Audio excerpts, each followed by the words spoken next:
Salut bande de photographes. Aujourd'hui on va parler de ma nouvelle coupe de... Non, on va plutôt parler des MPR News du mois de mai 2017.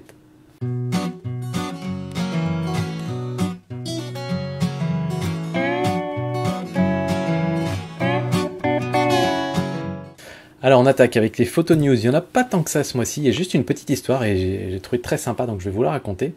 C'est l'histoire d'un photographe canadien qui se rendait dans un événement politique, il me semble, si je dis pas de bêtises. Et il avait laissé son matériel dans une zone qui pensait être une zone privée réservée aux journalistes. Et il se trouve qu'en fait, non, cette zone était à la limite de la zone publique, et donc du coup, quand il a laissé son matériel et qu'il est revenu quelques minutes après, on lui avait fauché son sac avec plusieurs milliers de dollars de matériel à l'intérieur. Et donc il était forcément très embêté. Il a fait toutes les démarches pour que son assurance lui rembourse son matos et compagnie.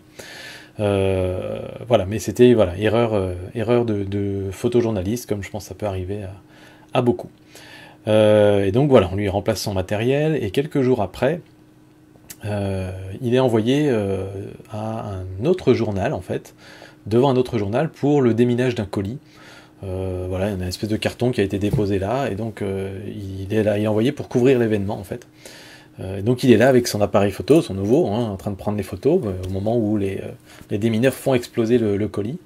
Et là ça explose et il voit qu'il y a plein de matériel photo à l'intérieur, et quand il regarde, en fait, il se rapproche et il voit que c'était tout son matériel à lui. Donc c'est une espèce de gros mystère, c'est-à-dire que bon, déjà, coïncidence, parce que le mec il se fait voler son matériel, et allez savoir pourquoi les voleurs ont décidé d'aller le faire sauter, enfin d'aller le rendre à un autre journal, mais dans un carton marqué dessus attention bombe.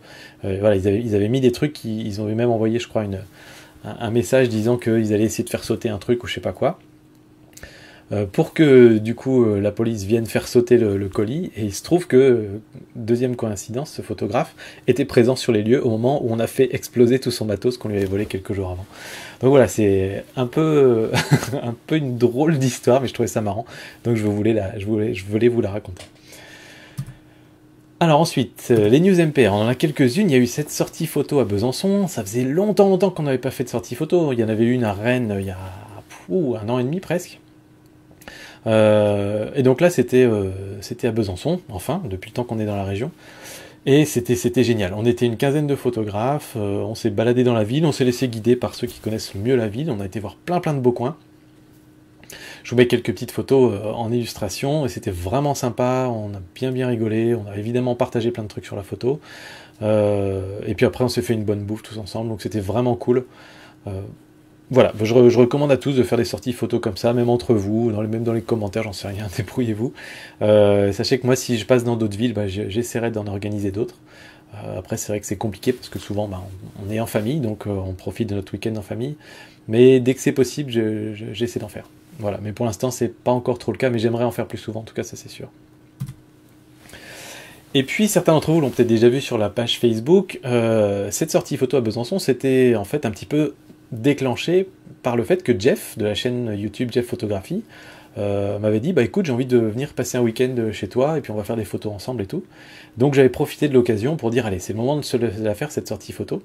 Donc Jeff était parmi nous, et puis un petit peu plus tard dans le week-end, quand on allait faire des photos dans un petit village, près d'un château, Jeff me dit, bon bah écoute, ça te dit que je te fasse une interview. Alors on a fait une interview dehors, dans la nature, et elle est plutôt sympa, je pense. C'est long, hein, ça dure 50 minutes, mais Jeff, il y avait des questions bien piégeuses, il m'a posé des questions sur la vie de youtubeur, des questions sur le photographe, des questions sur voilà, sur plein de choses comme ça, et c'est des questions qui sortent un peu de l'ordinaire et que je trouvais assez pertinentes. Parfois, je me creusais la tête pour sortir des réponses. Donc bref, si ça vous dit, allez jeter un œil. Je vous mets un petit extrait là maintenant, juste pour vous donner un petit peu une idée de la teneur de l'interview. Tu as une communauté nombreuse et sympathique, et j'en fais partie, ah, tu le sais très bien. Aujourd'hui, que penses-tu de tout cela, et qu'est-ce que tu aurais à dire à tous ceux qui te suivent par l'intermédiaire de ma chaîne, mais bon, je pense qu'ils sont aussi abonnés à ta chaîne, donc ils te suivent aussi au quotidien. Ouais, c'est vrai qu'on a beaucoup de chance, je trouve, d'avoir des communautés de photographes super sympas. Il paraît que ça déteint un petit peu de la personne qui fait ses vidéos, donc Ça veut dire qu'on est aussi un petit peu sympa, qu'on essaye en tout cas. Et alors on est en mode il faut qu'on vous dise qu'on vous aime, etc. Donc on va faire la petite youtubeuse beauté qui fait ah je vous adore tous, merci, vous êtes les meilleurs.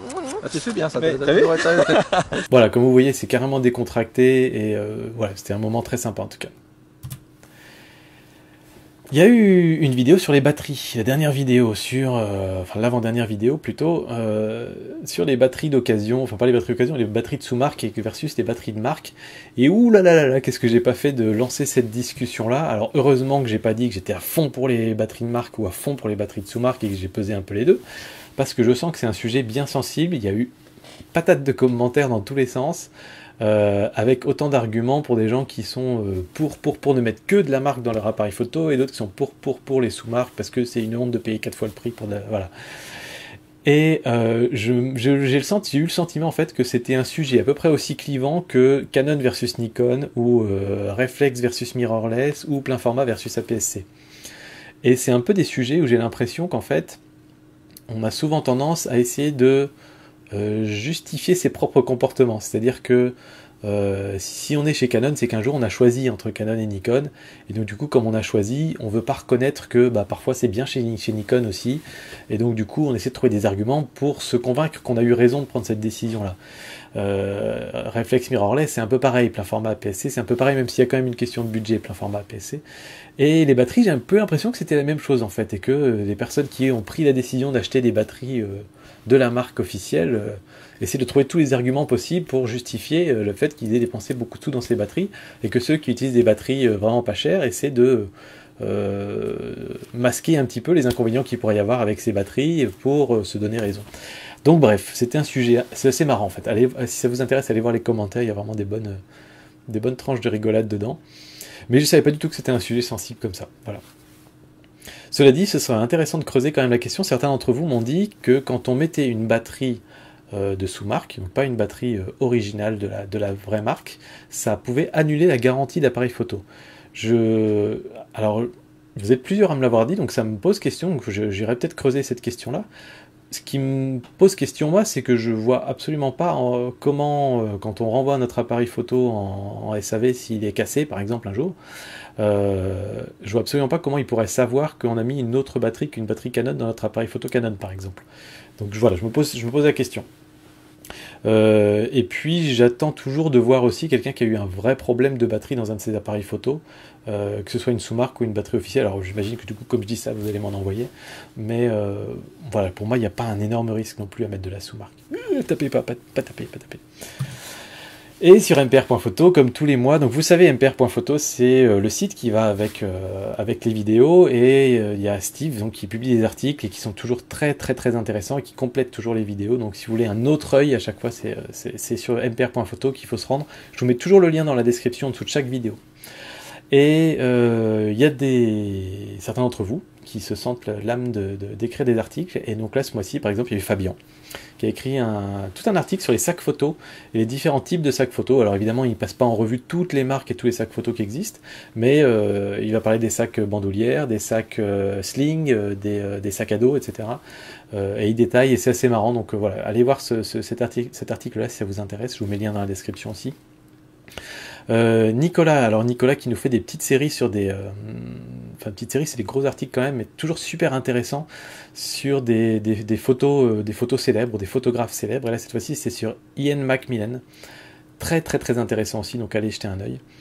Et puis je sélectionne toujours un ou deux articles de Steve, parce que Steve aime bien compléter mes vidéos, et là sur la vidéo de la retouche de fleurs, il a fait toute une partie sur l'utilisation de la courbe des tonalités, qui est quelque chose que moi j'utilise pas dans Lightroom, et il trouvait ça dommage, et du coup il voulait expliquer un petit peu tout le potentiel qu'on pouvait avoir à utiliser cette courbe des tonalités. Donc pareil, allez jeter un œil si ça vous intéresse. Et on passe maintenant au matos. Alors, vous me l'avez dit dans les dernières MPR News, l'annonce avait été faite juste après que j'ai tourné les MPR News, mais Canon effectivement a lancé un objectif assez intéressant, parce que je vous ai dit récemment que j'aimais bien la macro, que j'aimais bien l'angle de 35 mm, et que j'aime bien globalement les optiques Canon qui sont en plastique, pas très chères, mais de qualité. Et Canon a sorti un objectif pour APS-C, 35 mm, f2.8, macro, qui a en plus un petit éclairage sur le devant pour éclairer le sujet. On peut même sélectionner que la gauche ou la droite de l'éclairage si on veut. Et ce sera disponible en juin pour 350 $, donc c'est vraiment abordable. Et ça me tente bien, Donc, je pense que je vais le tester. À mon avis, ça peut être un bon plan.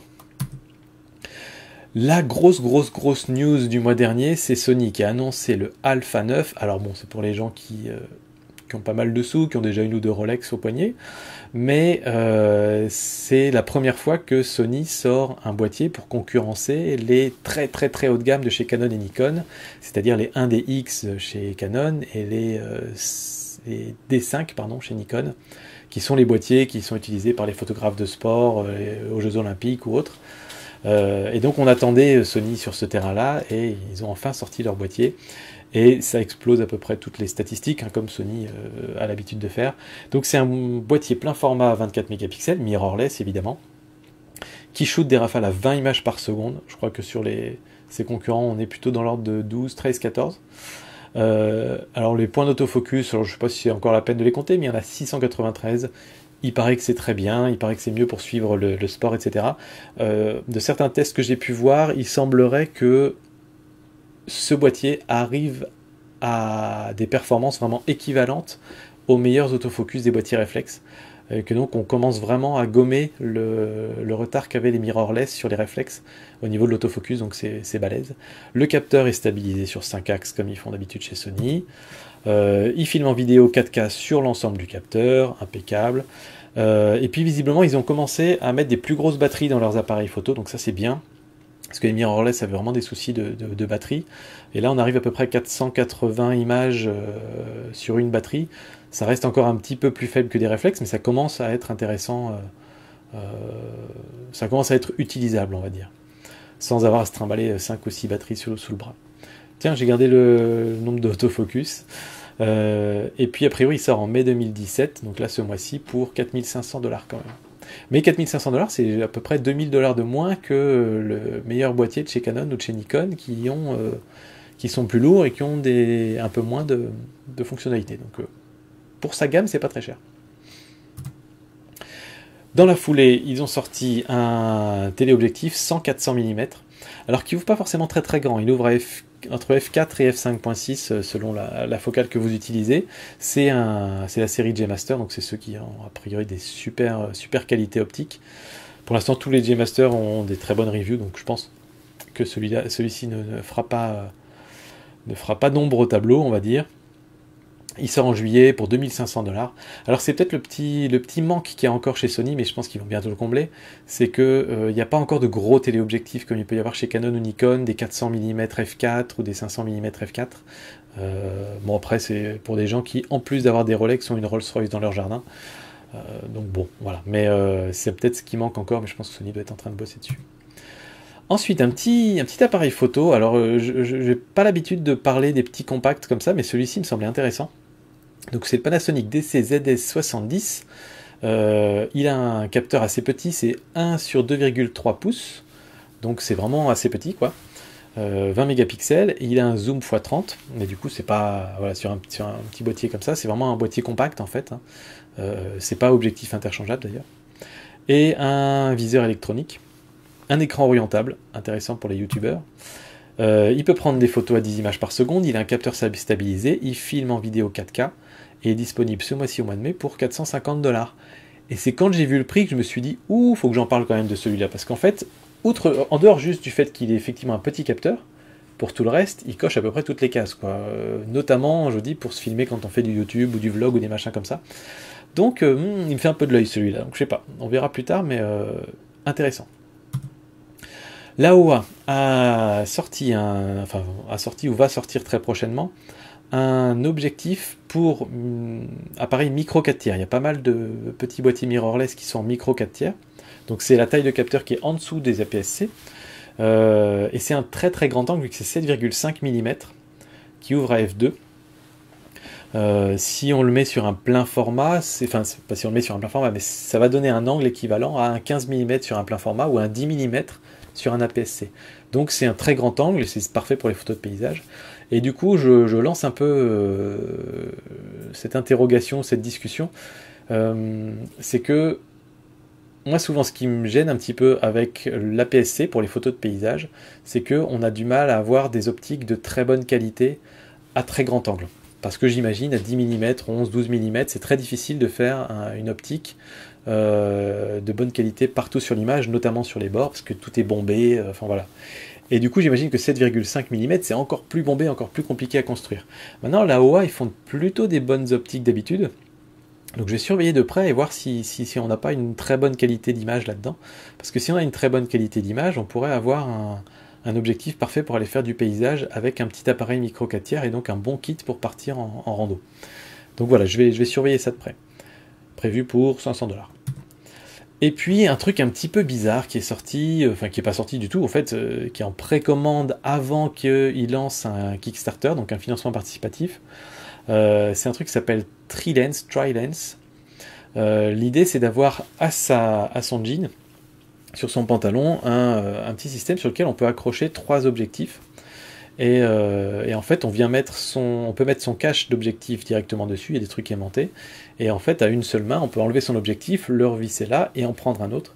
Donc c'est une solution au fameux problème du je me retrouve avec 2 objectifs dans les mains, un que j'ai enlevé, un que je veux remettre, et je croise tout ça.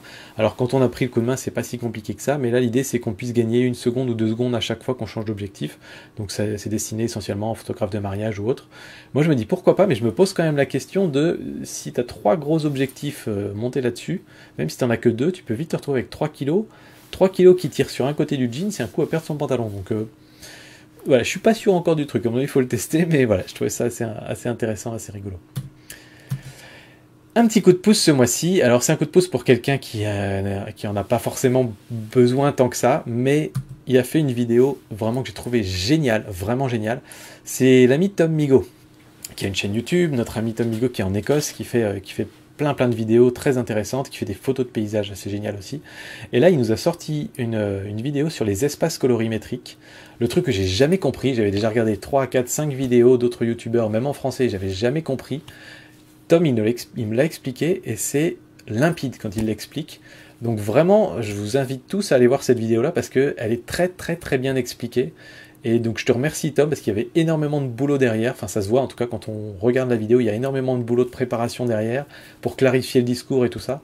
Et c'est, je pense, très important si vous voulez un jour vous acheter un écran, calibrer un écran, imprimer des photos. C'est des notions qui sont très importantes et donc voilà, je voulais te remercier Tom pour cette vidéo et je vous invite tous à aller y jeter un œil parce qu'elle est tip top, impec. Et je vous laisse pour finir avec les photos que j'ai postées sur la page Facebook au mois d'avril. Il y en a, cette fois-ci il y en a, au moins une. Je le sais parce que j'ai posté ce soir avant de tourner la vidéo, mais voilà, peut-être 2 ou 3. Et puis moi je vous dis à très bientôt pour d'autres vidéos. Ciao tout le monde.